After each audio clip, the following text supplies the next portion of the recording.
Programa Lígia Marques, a arte de fazer o belo. Realização, Ateliê de Arte e Arquitetura Lígia Marques.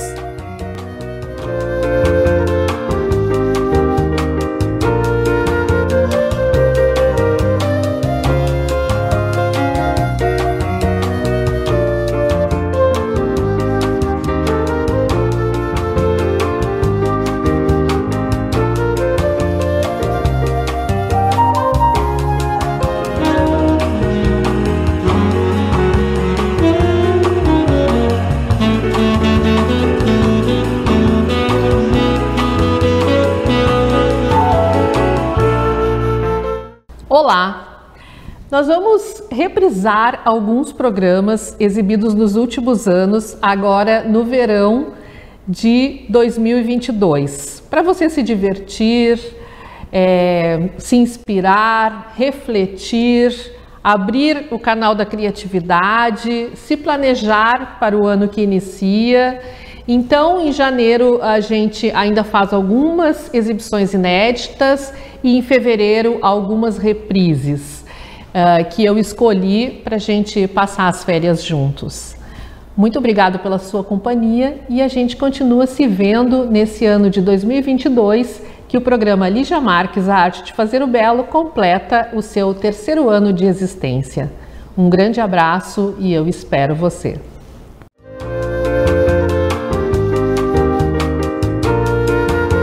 Estamos apresentando mais um programa Lígia Marques, a arte de fazer o belo. Este programa é exibido na TV Santa Maria, canal 19 da NET. Todos os sábados às 20 horas temos um programa inédito. Ele é produzido pela SM Produtora e é uma realização do Ateliê de Arte e Arquitetura, Arte e Arquitetura Lígia Marques, localizado no Centro Internacional de Arte e Cultura Humanista Recanto Maestro. Hoje estamos com a convidada, a arquiteta Ana Paula Nogueira, já esteve no programa anteriormente. Bem-vinda ao programa, Ana Paula. Obrigada pelo convite novamente, volto com muito prazer. Obrigada. Eu convidei a Ana para nós falarmos sobre uma arquiteta ítalo-brasileira que teve um trabalho bastante intenso no Brasil. Mas antes, o nome dela é Lina Bobardi, mas antes de nós falarmos sobre a carreira de Lina Bobardi, gostaria de que tu falasse um pouco sobre a tua carreira como arquiteta e professora. Então, eu após me formar em arquitetura e urbanismo, eu trabalhei por algum tempo, né, como assistente do arquiteto Adroaldo Valandro aqui em Santa Maria, né, que foi uma pessoa que me ensinou muito aí de uma produção, né, da arquitetura, principalmente residencial. Trabalhei com ele por algum tempo e também fiz um mestrado em patrimônio cultural, né, e até a minha pesquisa era sobre as residências, né, modernas aqui em Santa Maria. Então eu tenho uma pesquisa já de longa data em relação à arquitetura moderna, né, por isso também a questão de vir aqui falar da Lina é porque de fato é uma coisa que eu já estudo há bastante tempo.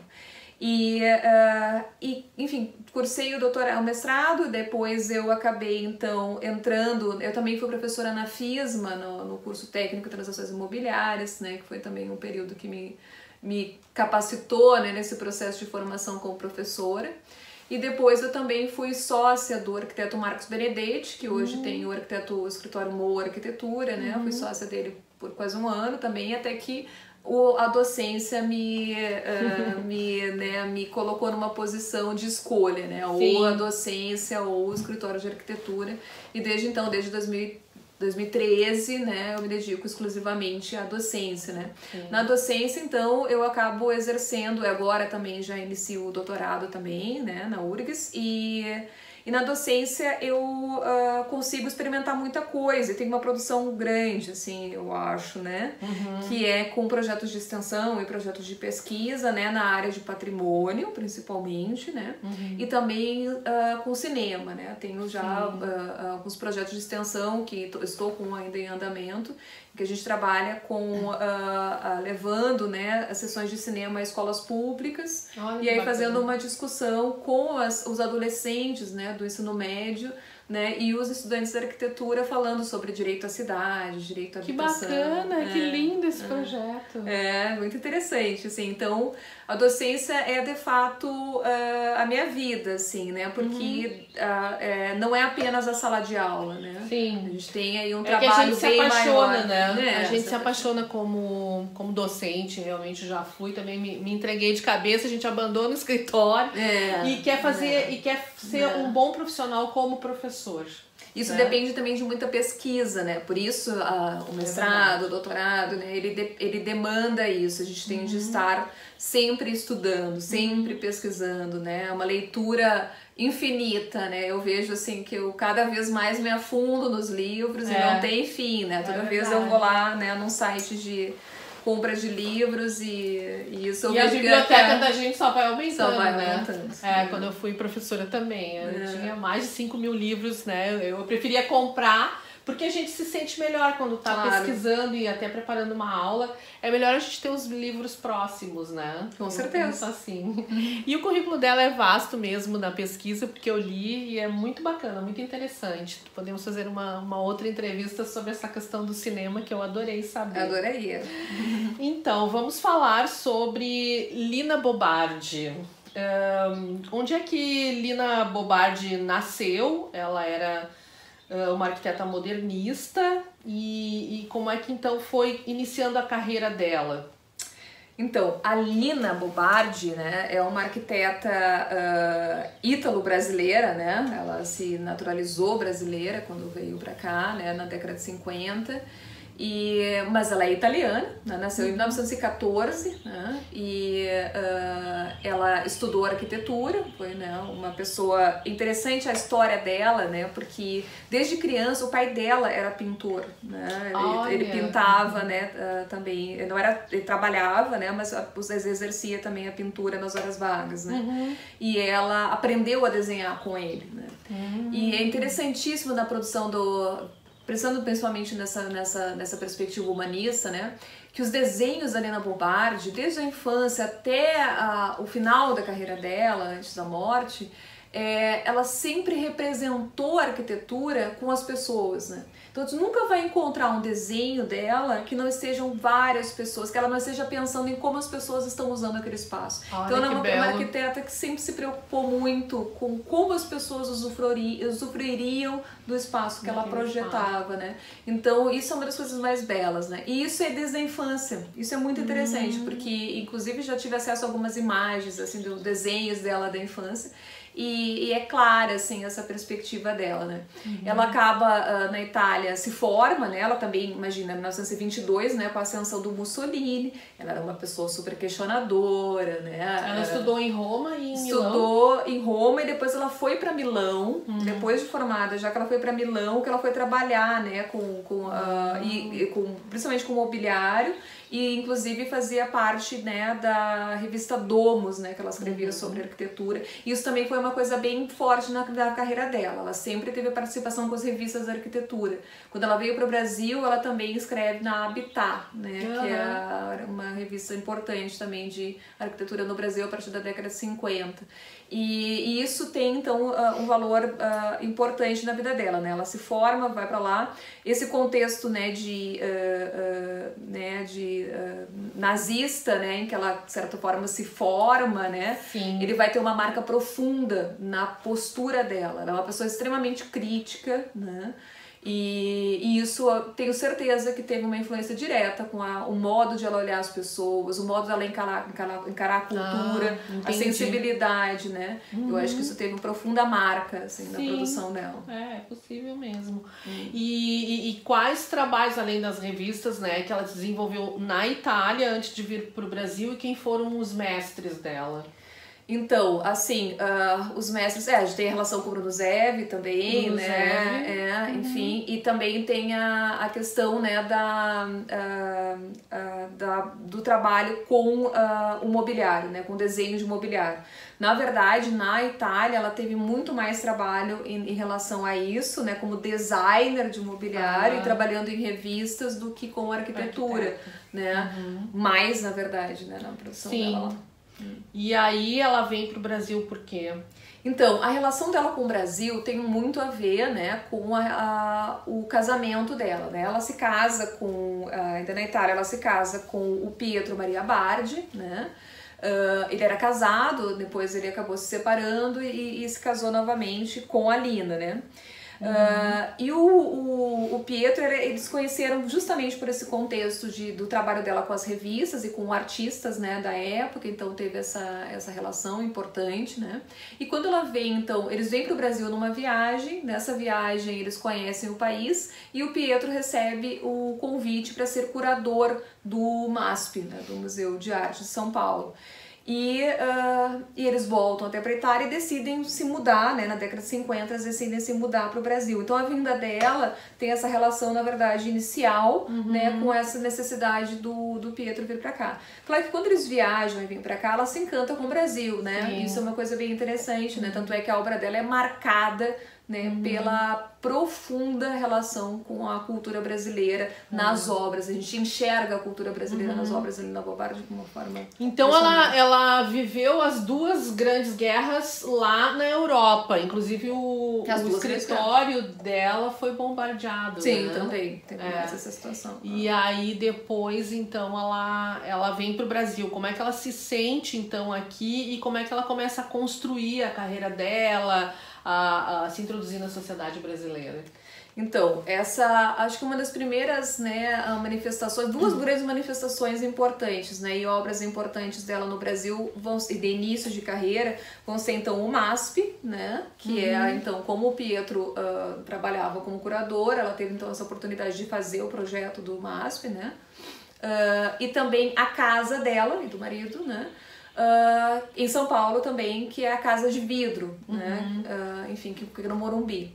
Então, e falando um pouco sobre essas duas obras, então, essas obras iniciais aí da carreira dela, que marcaram muito, o MASP, então, foi um trabalho em que ela pôde executar uma relação direta, assim, a MASP fica na Avenida Paulista, né? Tem uma praça atrás do MASP, né? Então, essa elevação da edificação, criando uma praça pública e aberta, né? E pensando o museu como um lugar que é acessível a todos, eu acho que é a primeira manifestação de quem é a Lina Bobardi, né? A gente reconhece quem é a Lina, o que ela tem, né? Como essa mulher vê a cidade, né? E aí ela chega, ao invés de ela pensar um museu no térreo para as pessoas acessarem, comprarem o bilhete e entrarem no museu, ela eleva o museu.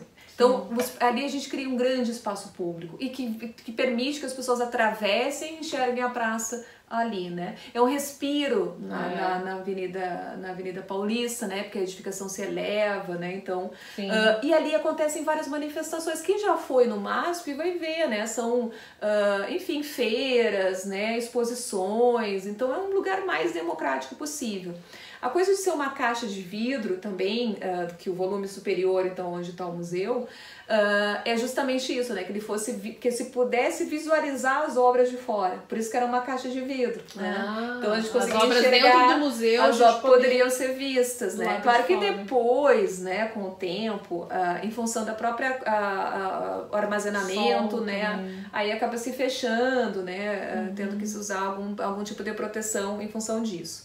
Então essa é uma obra importantíssima que também ela traz uma inovação estrutural, né? Porque é uma edificação, enfim, aquelas vigas, né? Vermelhas, então, que sustentam todo esse bloco suspenso. Que é uma inversão, né? Ao invés de a gente ter o pilar embaixo, a gente tem a estrutura em cima segurando o prédio, né? É uma coisa então fantástica, ousada, né? E o fato de ser envidraçado, sempre existe um respeito pelo humano, porque primeiro o fato de ser envidraçado, tu poder enxergar o que tinha dentro. Quer que o que está na rua participe também daquilo que está acontecendo dentro.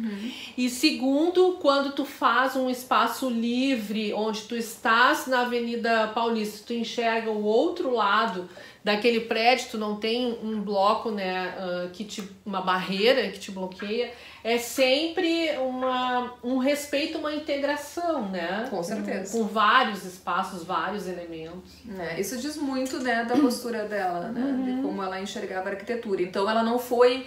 Eu sempre gosto de pensar que ela não era uma estrangeira, né? Ela foi uma pessoa que veio de fora, mas de modo algum ela introduziu um pensamento a partir do que ela aprendeu, né, na Europa. Sim. E tal. Claro que isso foi importante, né? Obviamente, né? Essa escola, tudo que ela trouxe de lá. Mas quando ela chega no Brasil, ela se apropria principalmente do contexto em que ela está inserida. Na verdade, ela era antes humana e pessoa do que própria arquiteta. Não importava se ela estava produzindo na Itália ou no Brasil. O importante era o humano, né? Essa relação humana. Nós vamos para um rápido intervalo e continuamos no próximo bloco falando sobre as obras que Lina Bobardi desenvolveu no Brasil, em Salvador, Minas Gerais, São Paulo. Ela andou pelo Brasil inteiro produzindo e trabalhou até morrer. Esperem, nós esperamos vocês daqui a pouquinho. Programa Lígia Marques, a arte de fazer o belo. Realização, Ateliê de Arte e Arquitetura Lígia Marques.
Voltamos a apresentar o programa Lígia Marques, a arte de fazer o belo. Continuamos conversando com a arquiteta Ana Paula Nogueira. Estamos falando sobre a obra e vida da arquiteta ítalo-brasileira Lina Bobardi. Ana, nos fale sobre a casa de vidro que ela construiu, então, né, projetou para ela e para o marido, no bairro Morumbi. Qual foi o conceito, os materiais em São Paulo?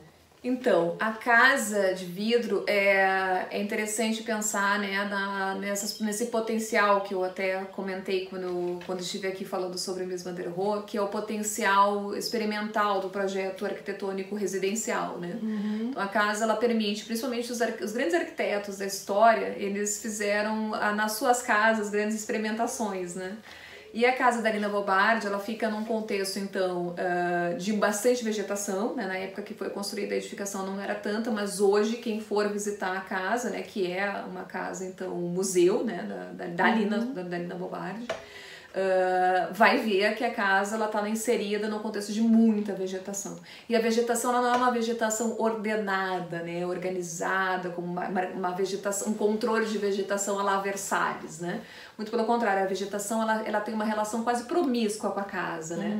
Então parece que a vegetação quase entra na casa, então não tem esse controle, a vegetação é muito natural, assim. Isso é uma coisa também que mostra um pouco essa... Selvagem, né? Coisa selvagem. Informal, assim, né? Informal. Como a gente estivesse dentro do mato, a casa. Isso, né? E também tem a ver com isso, com esse respeito da Lina com a paisagem natural brasileira, né? Então a casa ela tá num terreno em declive, né?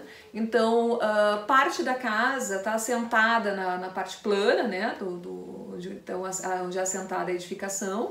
E aí ali ficam todo o conjunto então de serviços e dormitórios, né, um pouco mais privativo, fechado, estrutura também daí com fechamento e alvenaria, concreto armado, né, mais convencional, uma caixa branca, né, com até um pátio interno.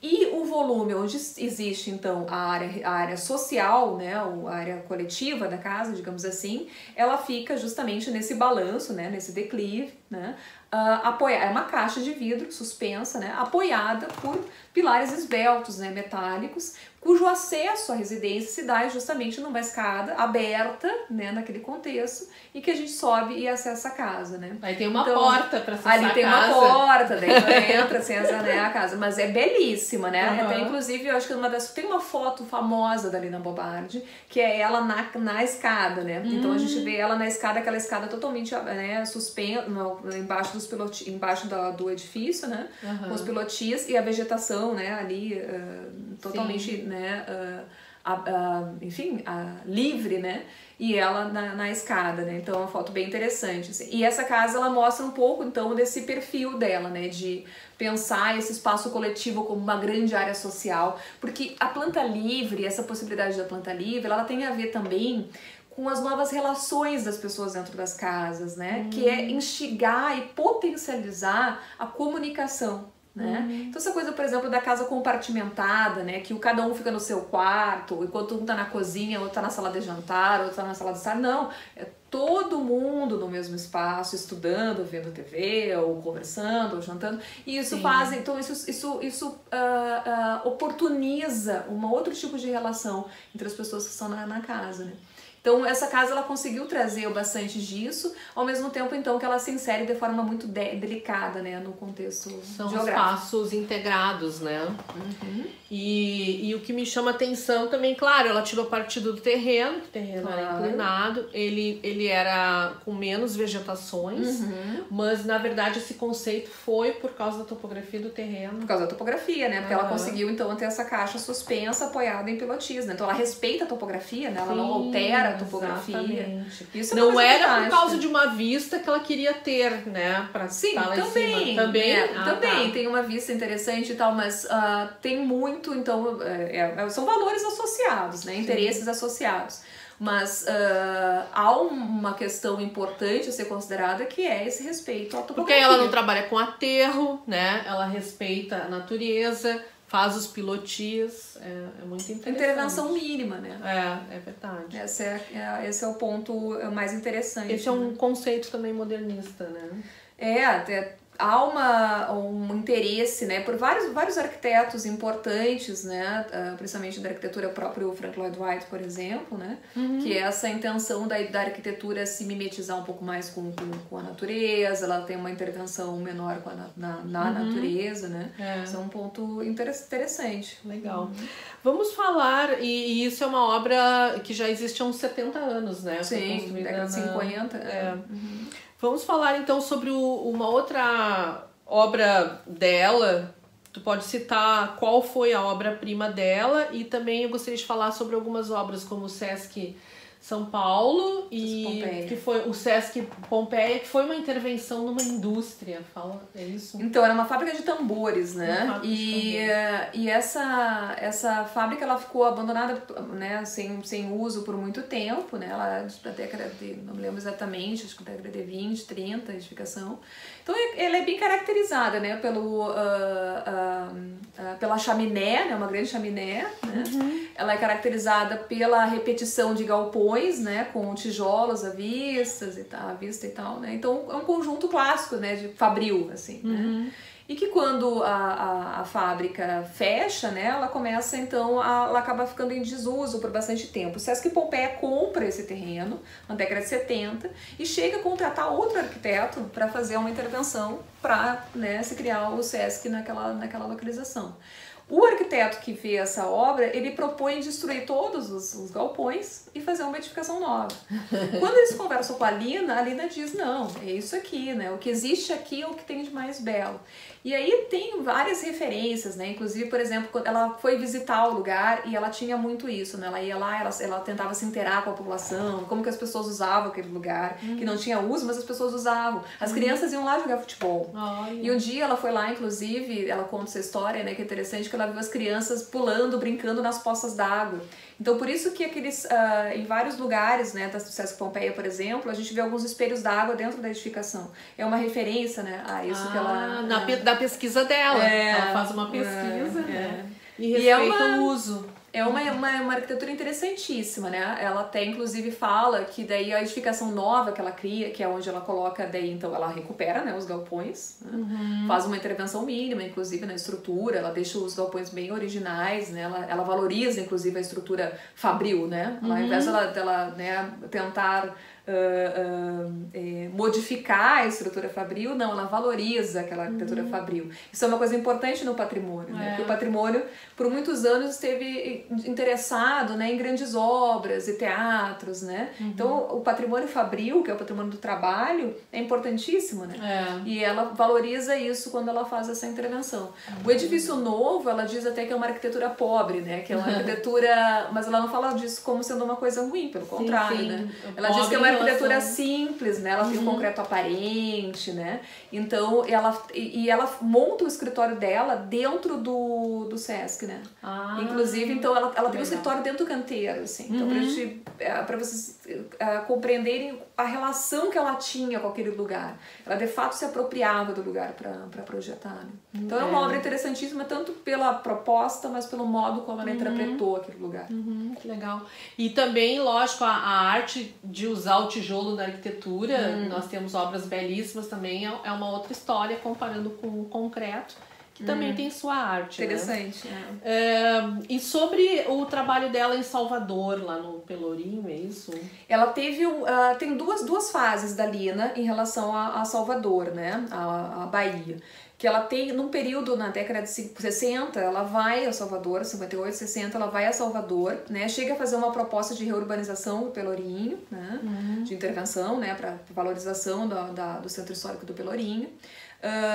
E depois, só que logo se inicia o processo todo de ditadura militar, né? Nessa época ele não era tombado ainda. Não lembro se ele era tombado, acho que não. Não tenho certeza se era tombado, talvez não. Mas enfim, e aí, mas ela já havia um interesse, né, nesse lugar como patrimônio, com certeza, e ela já estava envolvida nisso. Sim. E aí, quando ela vai na década de 60, já se inicia a ditadura militar, ela se exila do Brasil em função da própria opressão, né?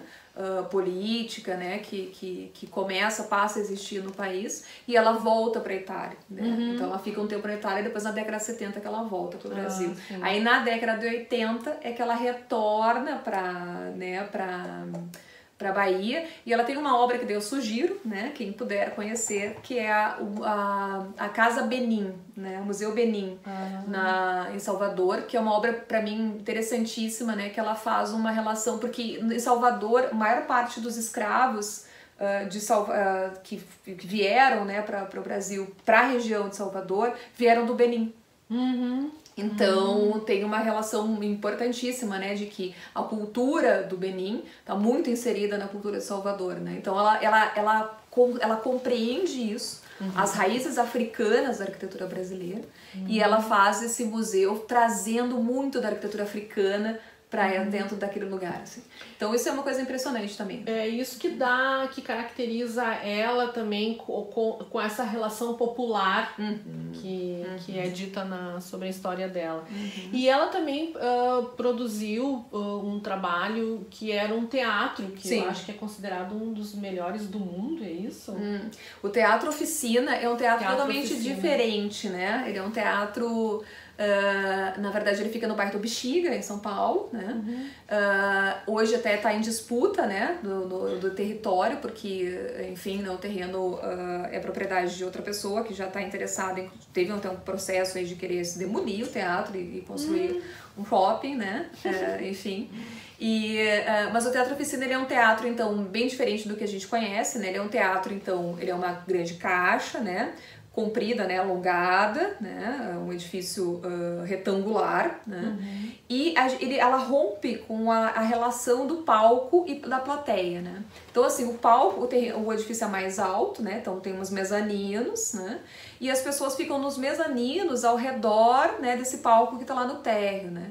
E os atores, eles podem circular por todo o teatro. Então, assim, ela pensa aquele teatro junto, né, com o Zé Celso, né, que é o diretor, né, o ator responsável pelo teatro, ela pensa junto com ele em como fazer esse teatro contemporâneo, né? Como fazer esse teatro novo, diferente, né? Que legal. Então, se qualquer pessoa que for lá no Teatro Oficina vai ter uma experiência com o teatro totalmente diferente. Que não é essa posição, que não é essa posição de ficar sentado na plateia, né? De estar sentado na plateia vendo uma peça, né? A relação que ela se propõe no Teatro Oficina é de tu participares, de fato. Quase um teatro de arena. Um teatro de arena. Tá, um teatro de arena. E que também esse conceito quebra o conceito do teatro grego. Com certeza, né? Porque não se fica sentado. Mas, obviamente, houve um estudo acústico, houve todo um estudo... Com certeza, com certeza. Né? A estrutura é fantástica. Tecnológico. Para ser considerado um dos melhores do Existem várias passarelas, né, que permitem a circulação, né, das estruturas, inclusive de som, luz, né, que tu consegue correr, né, então há várias possibilidades de construção de cenário, né, dentro do local, né, e obviamente ele está adequado a toda essa demanda, né. Sim. Tem uma parede de vidro que tu consegue enxergar também atrás, né, do teatro. E tem alguma obra dela que tu consideraria a obra-prima, se nós já não falamos sobre ela? Para mim, acho que uma das grandes obras, eu vejo... vou falar de uma obra que eu não falei, né? Talvez não seja a obra-prima dela. Acho que talvez a obra-prima seja o Sesc Pompeia, né? Uma das grandes obras. Apesar do MASP e da Casa de Vidro serem interessantíssimas, eu vejo o Sesc Pompeia como um grande acerto, né, em termos de interpretação cultural dela. Mas eu gosto muito da Igreja do Espírito Santo do Cerrado, que fica em Minas Gerais, né, para ver como ela conseguiu circular por vários estados. Né? É verdade. E nessa igreja ela trabalha com mutirão, né? Ela faz um trabalho na verdade é uma edificação circular, né? São três círculos assim que compõem o edifício, e ela trabalha com material local, ela usa bambu, inclusive tem o chão batido, tem várias situações, né? E ela se apropria muito dos materiais daquele lugar e ela faz com que as pessoas se envolvam na construção daquele lugar. Incrível, e isso é uma coisa impressionante. Como ela trabalhava com o outro, né? Inseria o outro dentro do próprio trabalho, né? Aí eu acho Era uma experiência viva. Uma escola viva e a partir daí ela projetava. Fantástica, uma ótima interpretação tua, inclusive. Acho que é uma escola viva, né? Um projeto. É isso aí. Bom, infelizmente nós precisamos encerrar o programa e eu gostaria que tu mostrasse o livro e também ela não trabalhou só com arquitetura, né? Ela tinha outros trabalhos além da arquitetura. Tu poderia falar um pouco assim...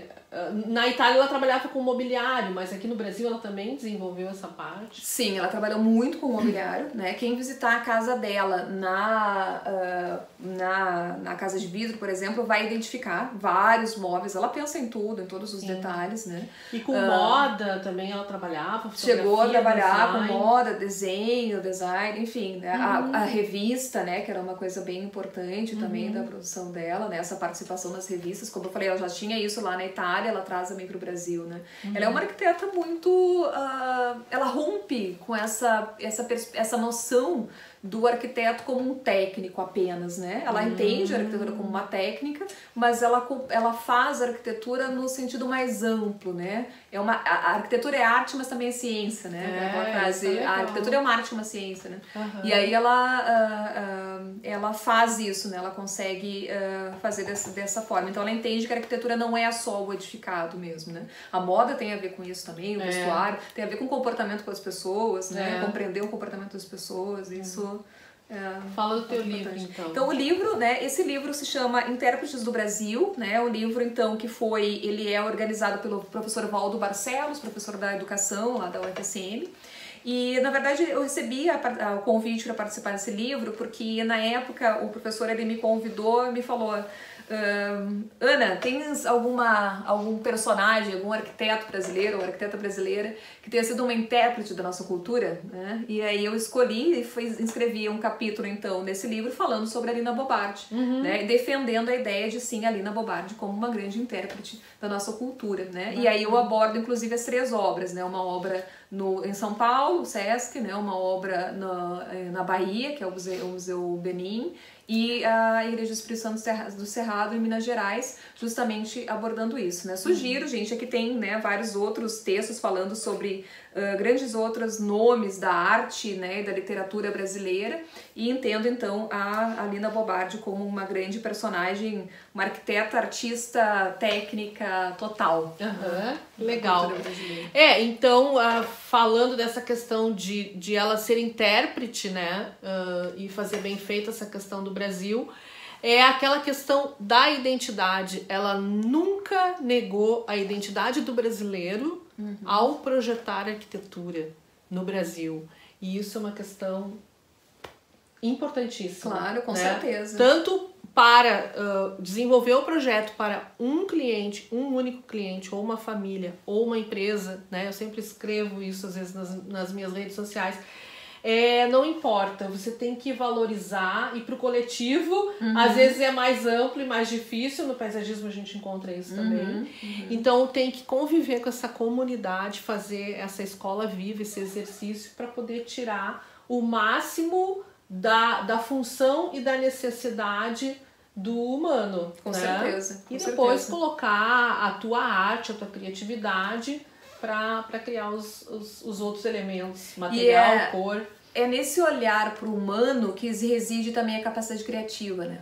Porque a tecnologia a gente aprende, a gente tem muitos recursos, né? Mas a criação, ela depende do humano, né? E eu vejo que a arte na arquitetura, ela é essencialmente humana, né? E é justamente aí que a gente encontra grandes nomes, né, da arquitetura como arte, por essa capacidade de olhar o outro, olhar a paisagem, olhar a cidade e a partir disso criar, né? O potencial da criatividade está nesse olhar sensível ao outro. Que legal. Muito obrigada, Ana, pela obrigada. Ao programa vou te convidar mais vezes. É um prazer. Eu encontrei uma parceira aqui. Precisamos encerrar então o programa. Eu agradeço a sua participação. Você pode assistir as entrevistas no site santamaria.tv.br, nas páginas sociais do Facebook, YouTube, Instagram da TV Santa Maria e do programa Lígia Marques. E você pode enviar suas sugestões para o e-mail programaligiamarques@gmail.com. Agradeço aos apoiadores culturais deste programa e eu espero você nos próximos programas. Programa Lígia Marques, a arte de fazer o belo. Realização Ateliê de Arte e Arquitetura Lígia Marques.